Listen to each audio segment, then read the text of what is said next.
महात्मा गांधी के जीवन से कुछ प्रेरक कहानियाँ।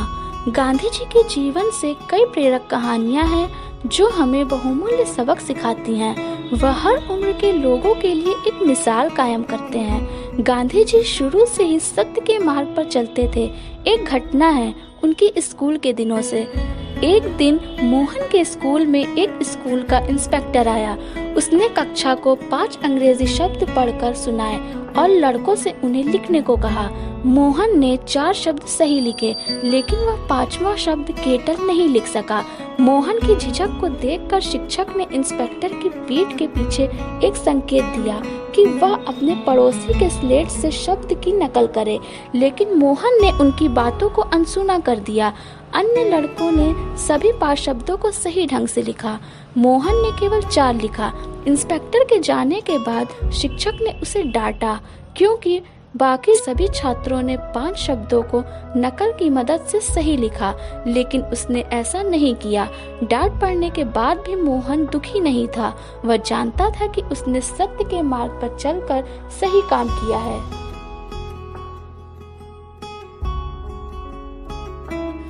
गांधी जी श्रम की गरिमा में विश्वास करते थे। स्वतंत्रता आंदोलन के दिनों की एक घटना है।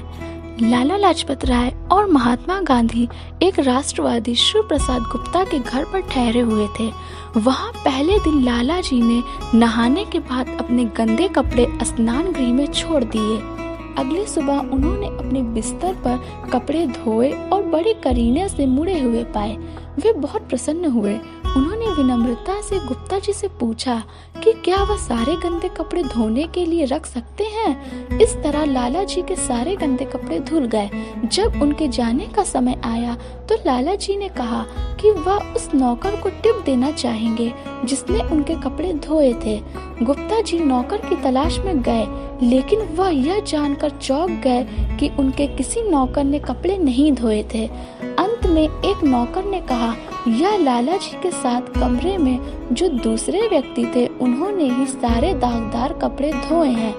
मैंने उन्हें कपड़े सुखाने के लिए रस्सी पर कपड़े लटकाते हुए देखा था। वह गांधी जी ही थे जो लाला लाजपत राय के कपड़े रोज धोते थे, क्योंकि उनका मानना था कि सभी व्यवसाय चाहे बुद्धि से जुड़े हो या शारीरिक श्रम से, वे सभी समान सम्मान के पात्र हैं। किसी भी कार्य को श्रेष्ठ या निम्न नहीं समझना चाहिए। प्रत्येक कार्य जो कर्तव्य परायणता और ईमानदारी से किया जाता है प्रशंसा का पात्र है।